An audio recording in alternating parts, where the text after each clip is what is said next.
Meus amigos, nosso propósito é apresentar quantas ditaduras existem no mundo e como fazer para que a construção de democracias ocorra em todos os quadrantes da Terra. Eu tive a oportunidade de ler recentemente um artigo publicado por Igor Zimmermann, quantas ditaduras existem ainda no mundo. Neste artigo, constatamos a informação que, de acordo com o relatório da Freedom House, o mundo conta com 49 ditaduras, sendo 18 na África subsaariana, 12 no Oriente Médio e no norte da África, 8 na Ásia, na região Ásia-Pacífico, 7 na Eurásia, 3 nas Américas e apenas 1 na Europa. É importante observar, meus amigos, que historicamente as ditaduras sempre resultaram da necessidade das classes sociais dominantes manterem seu poder econômico e da necessidade dos governantes manterem seu poder político, esmagando seus oponentes. Isso aconteceu em várias partes do mundo, inclusive no Brasil. Nós tivemos várias ditaduras aqui no Brasil durante o período republicano, a começar pela ditadura dos marechais, depois da proclamação da República. Tivemos também a ditadura Vargas, de 1930 a 1945. Tivemos também a ditadura militar, de 1964 a 1985. Então, o Brasil, nós aqui no Brasil, tivemos a oportunidade de vivenciar vários períodos ditatoriais.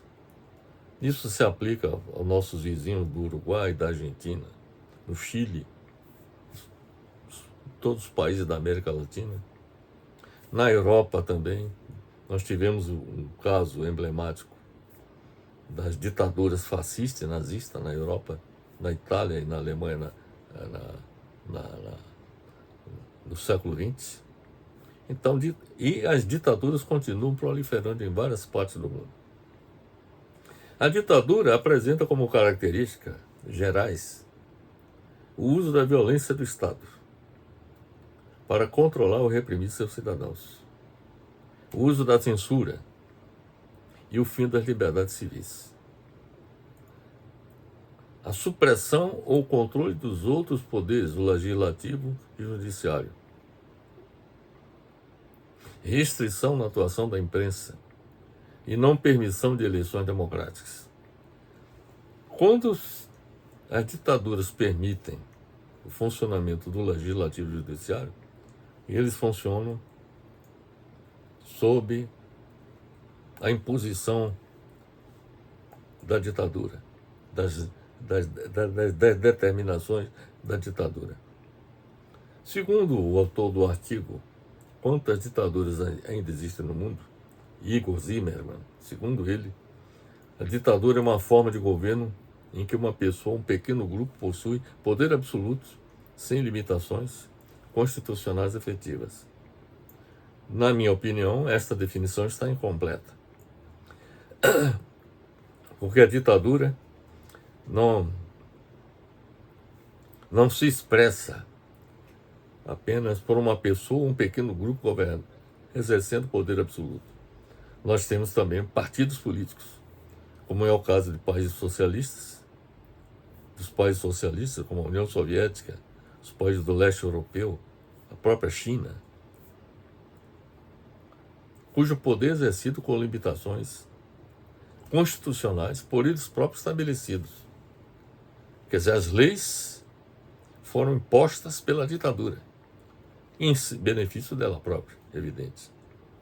Nós temos aqui uma figura, meus amigos, que foi apresentada nesse artigo de Igor Zimmermann, em que apresenta os países sob ditaduras, os países parcialmente livres e os países considerados livres no mundo.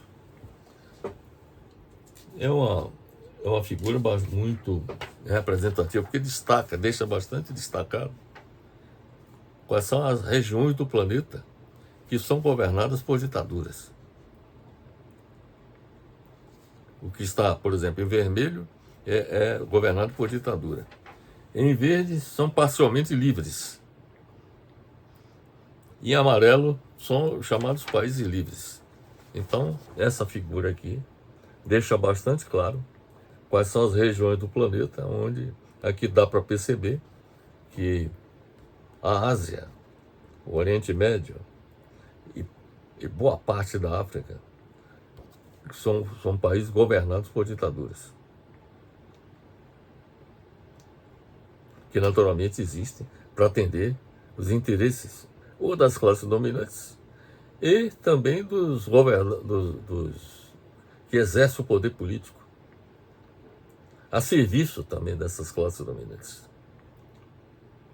Então, esse quadro mostra bastante claramente que o mundo, praticamente a metade do planeta, vive sob o tacão de ditaduras.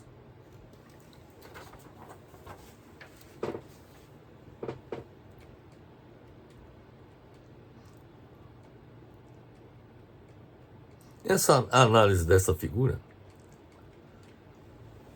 permite constatar que as regiões do planeta onde prevalecem ditaduras são a Eurásia, o Oriente Médio e a África, conforme já lhes falei. São os países que estão naquela coloração vermelha.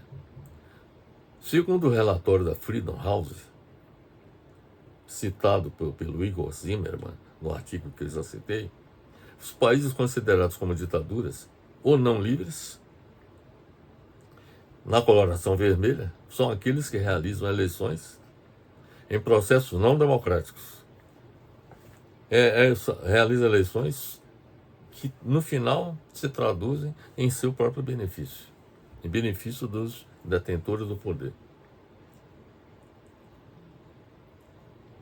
Então, são aqueles que realizam eleições em processos não democráticos ou nem existem eleições.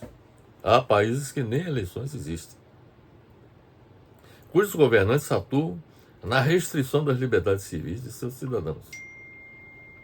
Na categoria de países parcialmente livres, na coloração verde, são aqueles que os indivíduos são sujeitos às intervenções do governo em suas tomadas de decisões, mas que ainda têm garantidos processos políticos básicos. Ou seja, são países livres com algumas restrições impostas pelos governantes. Então, vamos mostrar aqui quais são os países. Nós temos aqui na América Central, temos aqui na América Central, na América do Norte, o caso do México, que aparece na coloração, é considerado parcialmente livre. Temos aqui também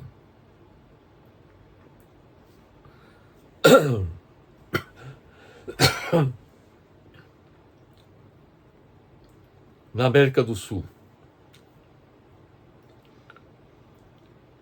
temos a Colômbia, que é considerado parcialmente livre, e temos também aqui a Bolívia, também como um país parcialmente livre. E na África temos vários países aqui, como por exemplo Angola, ou melhor, nós temos aqui Moçambique e outros países aqui, como a África do Sul, não. Temos Moçambique, vários países africanos. E aqui também na Ásia, também temos vários países que aparecem na coloração verde.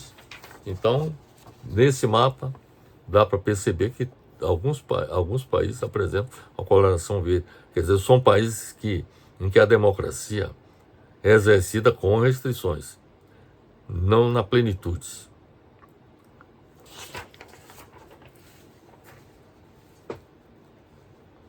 Na categoria de países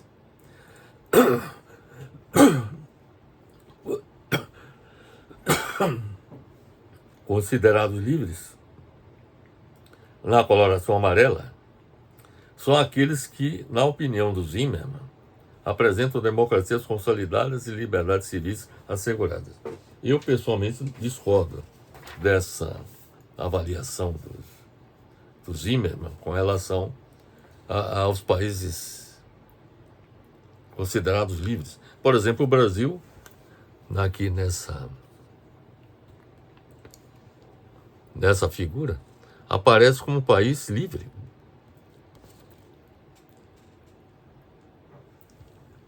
Quando, na realidade, depois eu vou demonstrar por que o Brasil eu não considero um país livre. Quer dizer, porque, inclusive, é um absurdo, por exemplo, considerar o Brasil equiparado aos países escandinavos. Ou a Suíça, por exemplo, que são países onde realmente o processo democrático existe democracia plena. Então não se pode comparar a democracia brasileira com a praticada na Escandinávia ou na Suíça. Da mesma forma, não se pode comparar a democracia praticada nos Estados Unidos com a praticada no Canadá, que também é um país que exerce democracia plena. Então, esse mapa aqui, essa figura aqui, apresenta distorções com relação à classificação com relação aos países livres.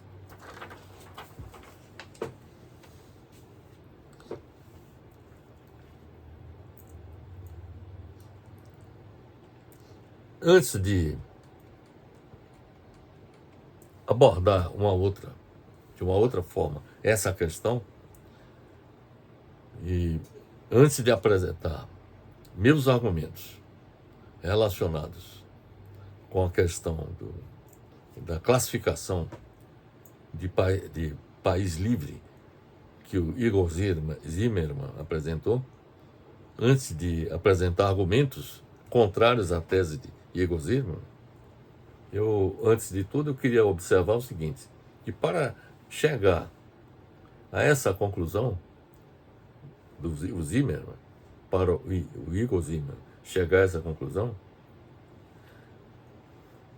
ou melhor, a Freedom House, que na realidade o Igor Zimmermann apresenta os resultados da pesquisa da Freedom House.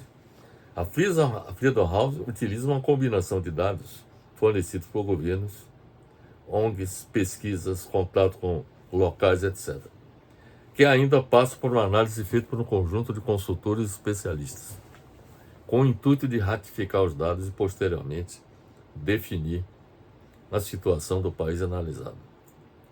Os principais tópicos observados são os referentes aos direitos políticos, como o processo eleitoral e o pluralismo político.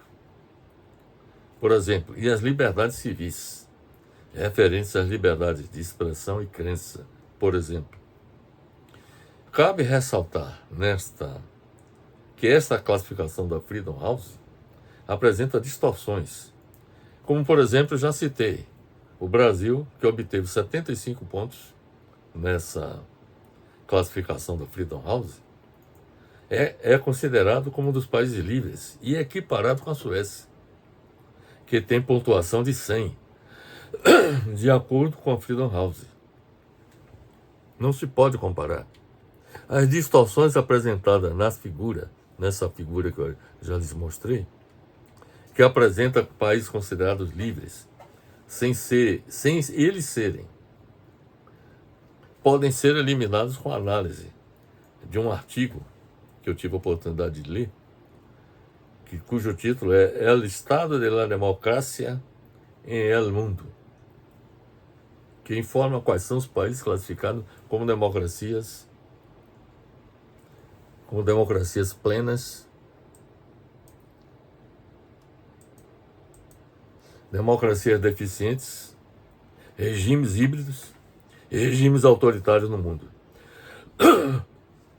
Neste artigo, o Democracy Index ou seja, o índice de democracia em 2022, é um material publicado todos os anos pela unidade de inteligência da revista The Economist, uma empresa de pesquisas e análise do Economist Group, responsável também por publicar a revista com o mesmo nome. Os critérios utilizados nessa avaliação envolvem a qualidade do processo eleitoral, o grau de pluralismo, a eficiência do governo, o nível de participação política da população, a cultura política e a garantia das liberdades civis. Então é uma abordagem mais completa do que a da Freedom House, esta da revista The Economist. Os países que são considerados democracias plenas pelo Democracy Index em 2022 atenderam a 5 critérios que vou descrever. 1. Possui um processo eleitoral e pluralismo livres e justos. 2. Ter um funcionamento eficaz do governo. 3. Haver uma alta participação política dos cidadãos. 4. Possuir uma cultura política democrática. 5. Ter liberdades civis garantidas. O Democracy Index, ou seja, o Índice de Democracia em 2022, publicado pelo The Economist, atribui uma pontuação de 0 a 10 para cada critério, para cada um desses critérios que eu citei. Os países que têm uma pontuação entre 8 e 10 são classificados como democracias plenas. Os países que têm uma pontuação entre 6 e 7 são classificados como democracias deficientes. Os países que têm uma pontuação entre 5 e 6 são classificados como regimes híbridos. Ou seja, que tem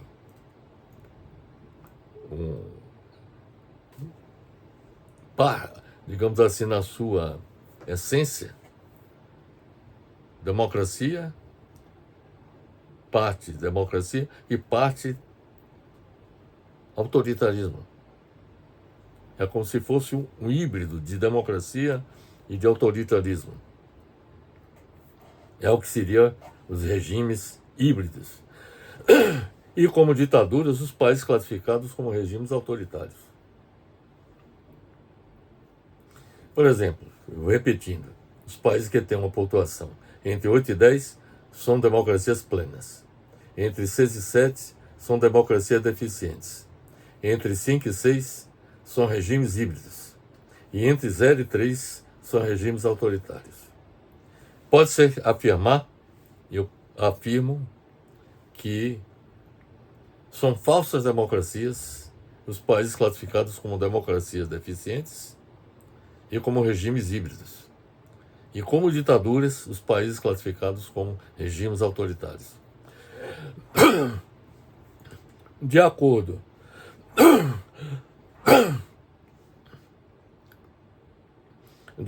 com o Democracy Index, o Índice de Democracia em 2022, quase metade da população mundial vive em algum tipo de democracia, 45,3%. Apenas 8% residem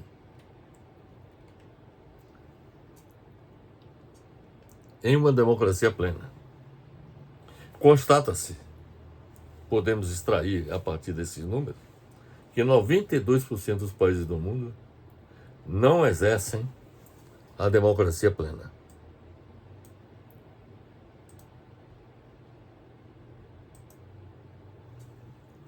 Nós temos então aqui a segunda figura que nós vamos mostrar, que apresenta uma visão mais completa, mais detalhada do que aquela figura anterior que lhes mostrei. Essa figura aqui foi produzida exatamente pela revista The Economist. E aqui nós temos, por exemplo, os países que apresentam uma coloração azul forte ou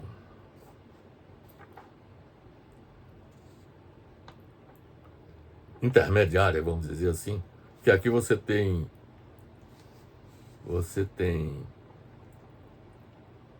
por exemplo, no caso das democracias plenas, são aquelas em que aparecem, vou mostrar a figura, que fica mais fácil de entender. Por exemplo, os países que apresentam essa coloração azul, azulada, azul mais forte ou menos fortes, tanto aqui nessa região como nessa. E temos também aqui a presença do azul forte e fraco também aqui nessa região. São os países onde se pratica a democracia plena.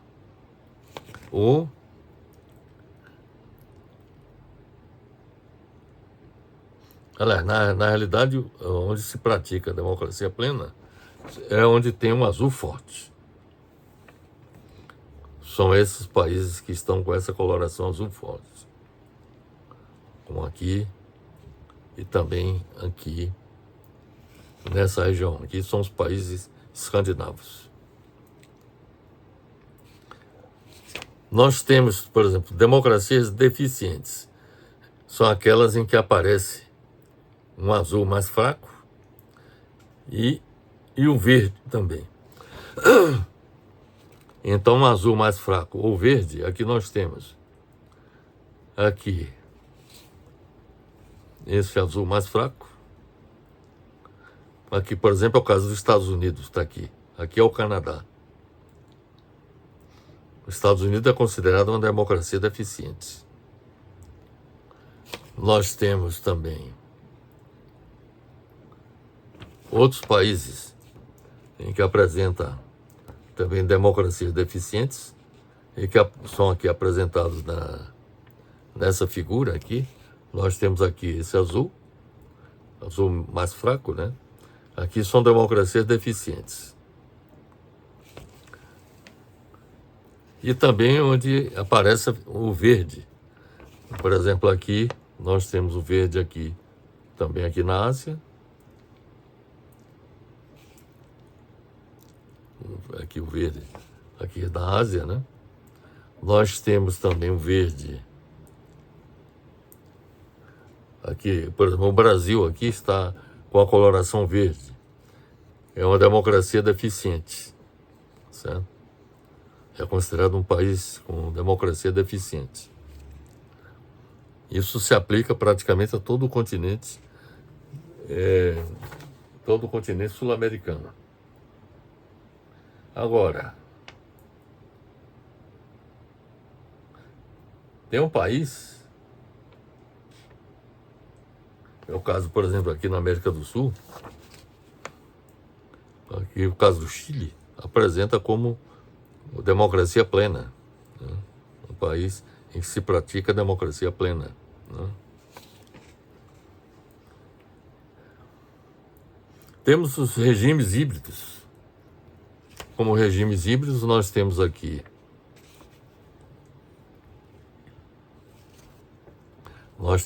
por exemplo, o México, que na América Central nós temos regimes híbridos. Temos regimes híbridos também no Equador, por exemplo. Nós temos aqui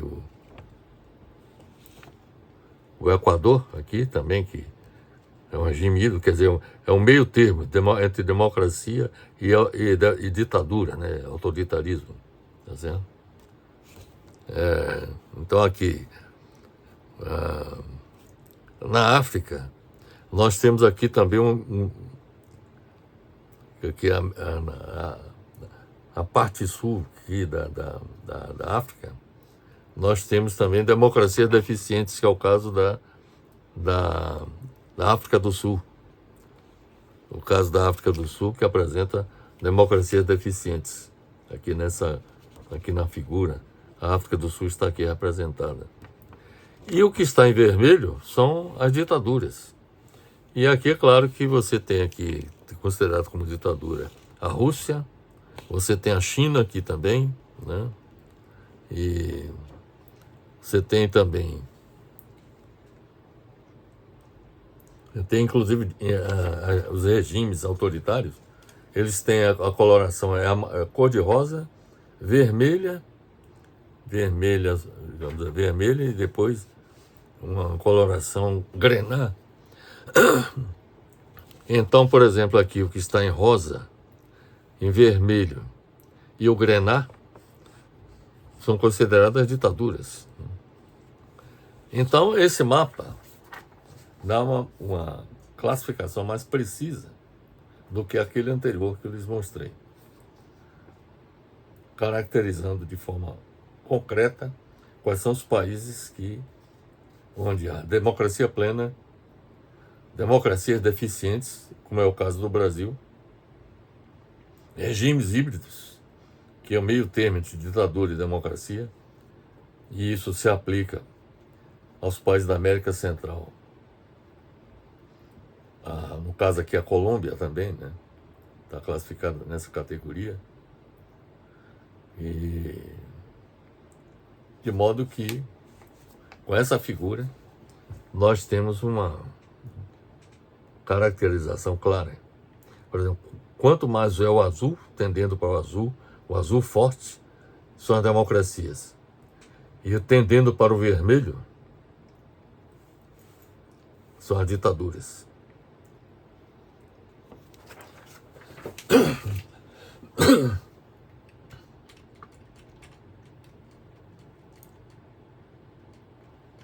No resultado mais recente do Democracy Index, as maiores democracias plenas do mundo são, pela ordem: primeiro, Noruega; segundo, Nova Zelândia; terceiro, Islândia; quarto, Suécia; quinto, Finlândia; sexto, Dinamarca; sétimo, Suíça; oitavo, Irlanda; nono, a Holanda; e o 10º, Taiwan.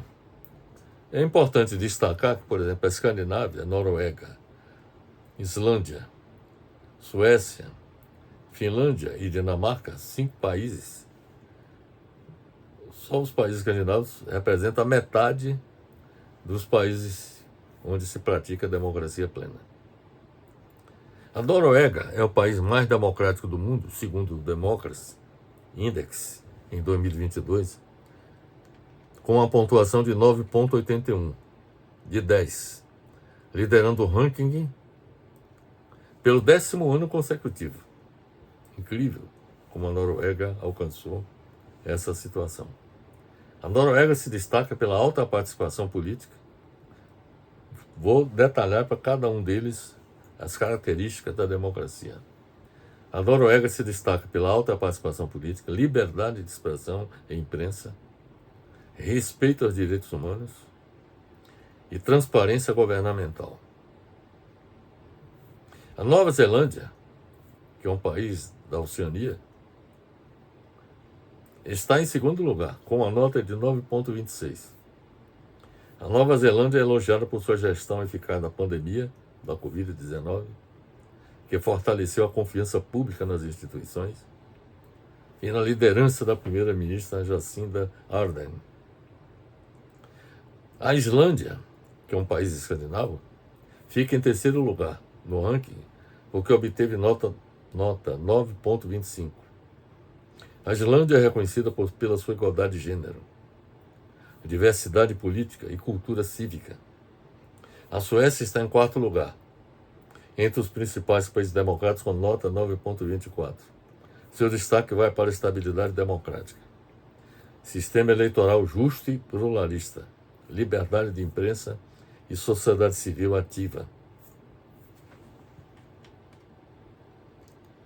A Finlândia tem a nota 9,20, ficando em quinto lugar no ranking. A Finlândia é admirada pela sua educação de qualidade, estado de bem-estar social, baixa corrupção e alto nível de confiança nas instituições. A Dinamarca tem a pontuação de 9,11, fazendo com que ela ocupe o 6º lugar no índice. Sua democracia participativa, liberdade de expressão e associação, proteção dos direitos das minorias e eficiência governamental são os principais destaques. A Suíça está em 7º lugar no ranking, com uma pontuação de 9,03. A Suíça é conhecida pelo seu sistema político descentralizado, que permite uma ampla participação popular através de referendos e iniciativas populares. A Irlanda tem uma pontuação de 8,96, ocupando o 8º lugar no índice. A Irlanda ganha destaque pela sua cultura política inclusiva, que permitiu avanços em questões como o casamento entre pessoas do mesmo sexo e também o aborto legalizado. Os Países Baixos, ou Holanda, é o país que ocupa a 9ª posição, com uma pontuação de 8,92, que se destaca pela sua diversidade política e cultural, liberdade de imprensa e religião, respeito ao Estado de Direito e ao meio ambiente. Taiwan está no 10º lugar entre os principais países democráticos, com a pontuação de 8,82 em 10. Taiwan é reconhecida pela sua defesa da democracia e dos direitos humanos. O Brasil, na classificação, no índice de 2022, está na posição 51. É a 51ª, é o 51º no ranking em termos de democracia. É por isso que ele está entre as democracias deficientes. Bem, de tudo isso que acabamos de expor, nós vamos apresentar aqui as minhas conclusões a respeito da questão ditadura e democracia. Pelo que acabamos de expor, as ditaduras e falsas democracias, que são as democracias deficientes e regimes híbridos, predominam no mundo. No mundo em que vivemos, correspondendo a 92% dos países do mundo. Apenas 8% dos países do mundo são classificados como democracias plenas. Como fazer com que as ditaduras e falsas democracias se transformem em democracias plenas em todos os países do mundo? É isso que pretendemos abordar a partir desse momento. Existem alguns elementos, meus amigos, essa é a minha visão do que eu entendo como uma sociedade verdadeiramente democrática.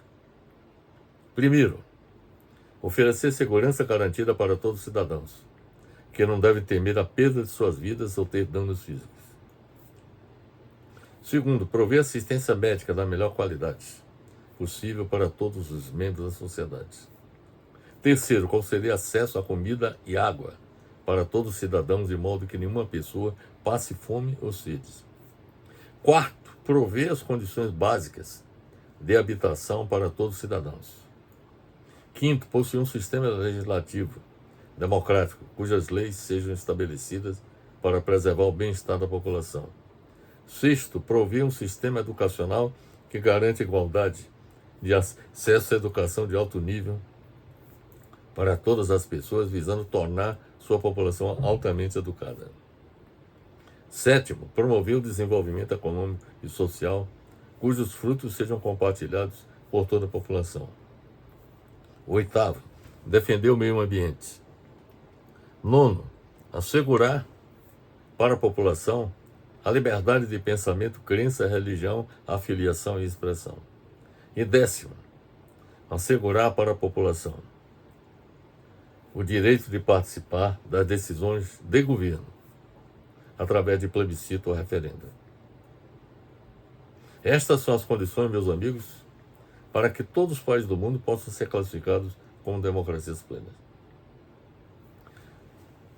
Democracia, é importante destacar que não é governo de um homem. Democracia também não é governo de um grupo, seja este uma classe social ou uma casta.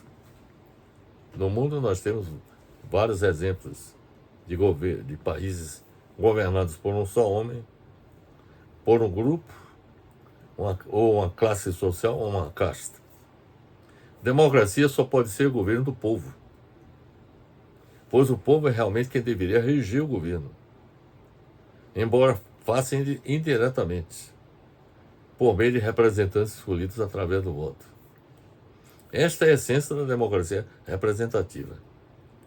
A primeira condição para a democracia existir é a eleição popular.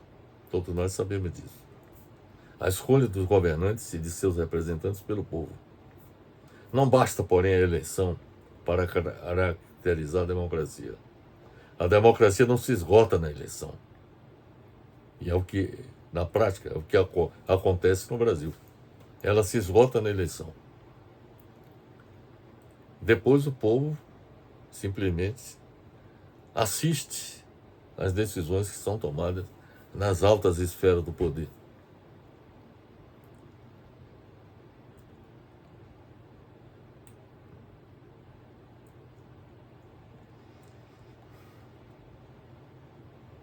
A democracia não se esgota na eleição.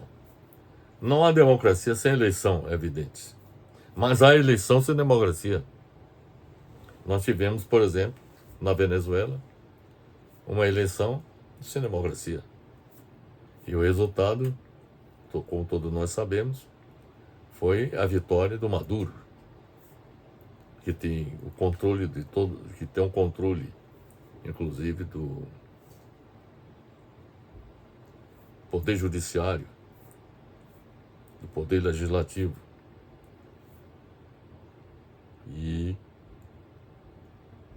inclusive, se cobrou ele apresentar as atas que comprovassem a vitória dele. E ele não apresentou simplesmente porque as atas demonstram que ele perdeu a eleição. Mas, como eu disse, não basta a eleição para caracterizar a democracia. A democracia não se esgota na eleição. Não há democracia sem eleição, mas há eleição sem democracia. Na grande maioria dos países ditos democráticos, não há democracia. Há ditadura eletiva. Não há governo do povo. Há autocracia constitucional, conduzida pelo presidente da República, pelos governadores de estado e prefeitos, que fazem o que querem no exercício do poder, sem levar em conta os anseios da população. Este é o caso do Brasil, Estados Unidos, França, entre outros. Devido à complexidade da sociedade moderna, todos nós sabemos que tornou-se uma exigência, uma forma de organização política, que é o da democracia indireta, diferente da democracia direta praticada pelos gregos na antiguidade.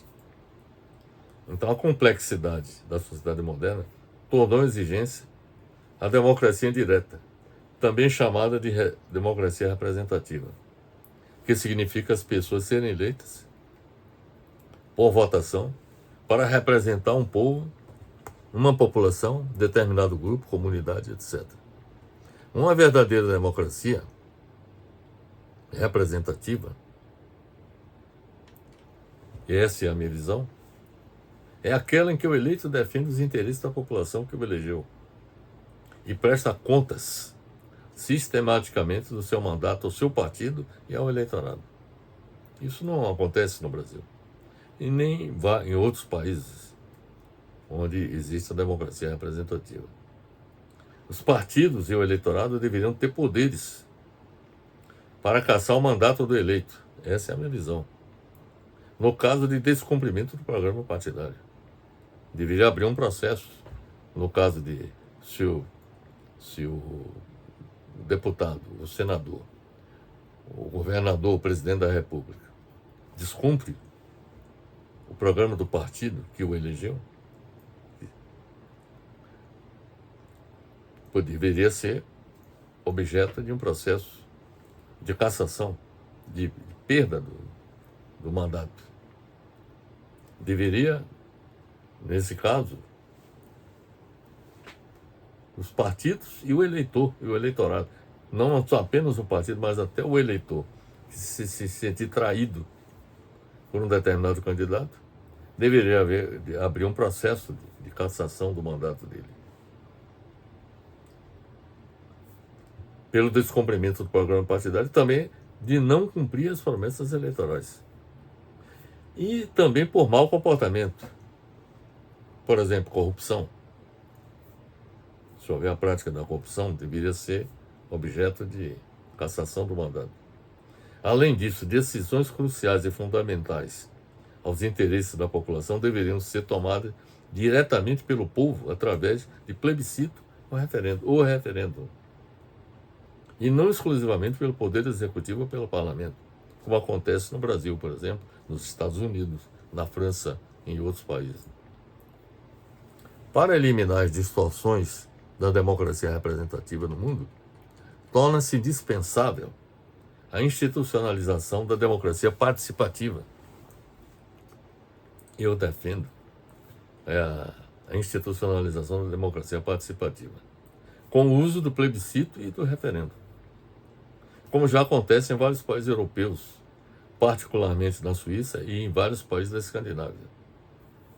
Considerado o modelo ideal do exercício do poder político pautado no debate público entre governantes e cidadãos livres, em condições iguais de participação. Plebiscito e referendo, meus amigos, são consultas ao povo para decidir sobre matéria de relevância para a nação em questões de natureza constitucional, legislativa ou administrativa. Todos nós deveríamos ser consultados das decisões que são tomadas pelo Parlamento, pelo Poder Executivo e pelo próprio Judiciário.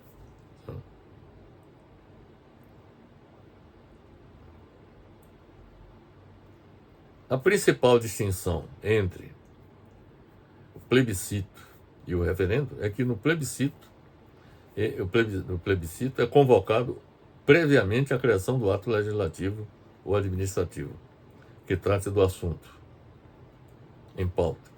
E o referendo é convocado posteriormente, cabendo ao povo ratificar ou rejeitar a proposta.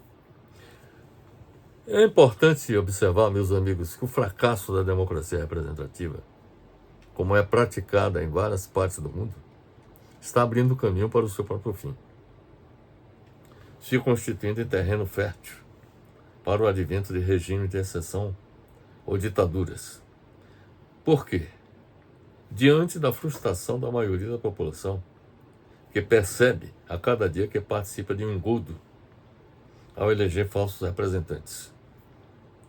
Esta insatisfação com a democracia representativa já se manifesta em cada eleição no crescimento dos votos nulos e brancos, bem como nos protestos nas redes sociais.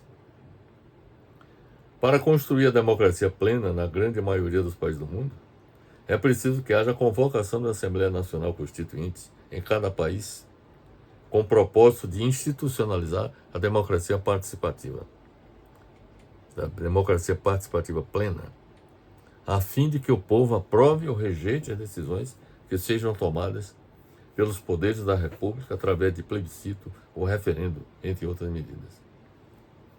A construção de uma utopia, ou a construção da utopia da democracia plena, na grande maioria dos países do mundo, se impõe também diante do avanço do neofascismo no mundo.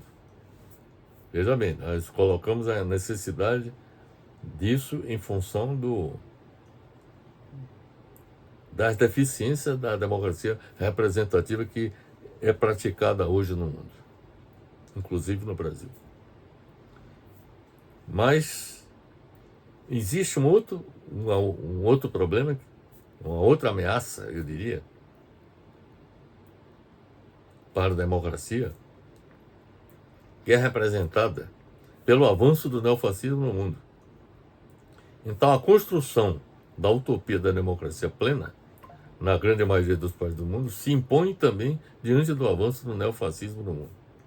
Da mesma forma que o fascismo e o nazismo, implantados, respectivamente, na Itália e na Alemanha, durante a década de 1920 e 1930 do século XX, o neofascismo busca destruir a democracia para implantar um Estado forte, ditatorial, cuja autoridade seria imposta através da violência, da repressão e da propaganda política. Os fascistas e nazistas chegaram ao poder, respectivamente, na Itália e na Alemanha por vias legais, democraticamente para depois destruir a democracia, que eles fizeram lá. Da mesma forma que o fascismo e o nazismo, o neofascismo emergiu na era contemporânea, com os clamores emocionais e racionais baseados em promessas másculas de renovação do vigor nacional. As Forças Armadas e a polícia não se contrapuseram à violência fascista na Itália de Mussolini, nem à violência nazista na Alemanha de Hitler. As Forças Armadas e a polícia se colocaram também a serviço do fascismo na Itália e do nazismo na Alemanha.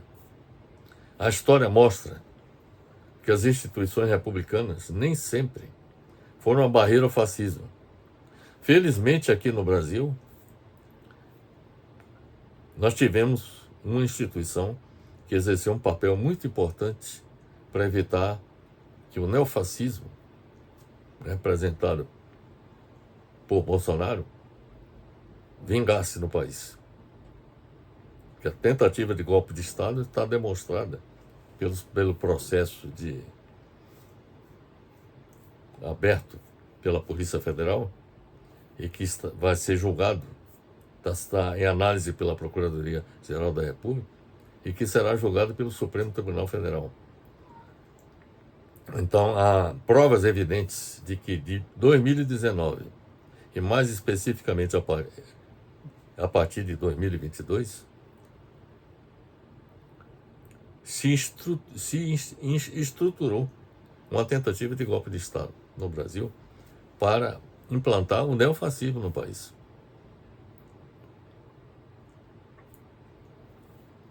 Mas, felizmente, nós contamos com o Poder Judiciário, no caso o Supremo Tribunal Federal, sobretudo a figura do Alexandre de Moraes, que é merecedor do nosso reconhecimento de que ele exerceu um papel fundamental na defesa da democracia em nosso país, como ainda continua exercendo como relator dos processos contra os golpistas.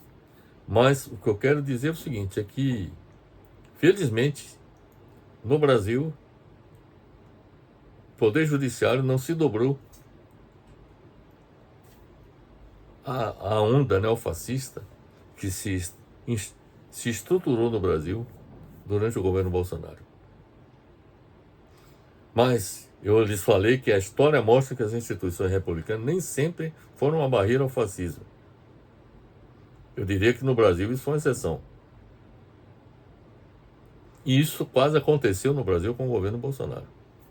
A democracia precisa ser fortalecida na grande maioria dos países do mundo, diante das ameaças concretas à sua existência oriundas de forças políticas de extrema-direita. O fracasso da democracia representativa, na grande maioria dos países do mundo, está contribuindo para o agravamento dos problemas políticos, ao abrir caminho para o seu próprio fim, se constituindo em terreno fértil para o advento de regimes de exceção diante da frustração da maioria da população, que percebe a cada dia que participa de um engodo ao eleger falsos representantes. Enquanto essa questão continuar, nós estaremos sempre diante da ameaça de regime de exceção. A implantação de uma democracia plena depende da mobilização da sociedade civil, pois somente com a mudança na correlação de forças na sociedade é possível contrapor os interesses da maioria da população à lógica repressiva e corporativa do aparato estatal, dominado atualmente por uma minoria. O espaço das eleições, única conquista que parece ter restado das intensas mobilizações pela democratização do Estado em vários países do mundo, mostra seus limites ao ficar dissociado da mobilização social e da possibilidade de controle dos eleitos. Para evitar o fim do sistema democrático atual no Brasil e em outros países do mundo, não basta confiar nas instituições republicanas, que podem sofrer mudanças contrárias aos interesses da grande maioria da população através de projetos de lei projetos de lei, emendas à Constituição, como está acontecendo aqui no Brasil. Um risco que todos nós corremos é, nas eleições de 2026, acontecer a maioria do parlamento, tanto da Câmara dos Deputados quanto do Senado, ser constituída por representantes da direita e da extrema-direita. O risco de que, por exemplo, projetos de lei, emendas à Constituição, sejam realizadas para anular todas as conquistas realizadas pela população brasileira desde a Constituinte de 1988, sejam anuladas. Para evitar que isso aconteça, é preciso que seja constituída uma frente ampla, democrática e antifascista no parlamento e na sociedade civil. Não só no Brasil, mas no mundo. Para defender a democracia plena e lutar contra os atos das forças políticas de oposição ao sistema democrático, que sejam contrários aos interesses da grande maioria da população e da democracia em cada país. Nos países onde existirem ditaduras, deve-se constituir uma frente ampla para lutar por sua derrocada e pela implantação da democracia representativa plena. Esta, meus amigos, é a minha opinião sobre esse tema tão relevante, tão importante, não só para nós no Brasil, mas em todos os países do mundo que estão ameaçados pelo neofascismo e pela possibilidade de que ditaduras sejam implantadas em cada um dos países em que o neofascismo possa conquistar o poder. Eu gostaria de destacar aqui para a nossa apresentação, nós pesquisamos um artigo de Igor Zimmermann, Quantas Ditaduras Ainda Existem no Mundo, que está disponível no site www.politize.com.br. Analisamos também o artigo El Estado de la Democracia em El Mundo, 2022. É um artigo publicado pela Global State of Democracy Initiative. Está disponível no site www.idea.int. E também levamos em conta o capítulo 3 do nosso livro, Como Construir um Mundo de Paz, Progresso e Felicidade para Toda a Humanidade, que tem como título esse capítulo, como tornar realidade a utopia da construção da democracia plena em todos os países do mundo. Então são essas, meus amigos, as considerações que eu teria a fazer sobre esse tema, as ditaduras existentes no mundo e como eliminá-las. Exatamente, foi isso que nós abordamos. Espero que tenha sido esclarecedora nossa apresentação. Deixo um abraço fraternal para todos.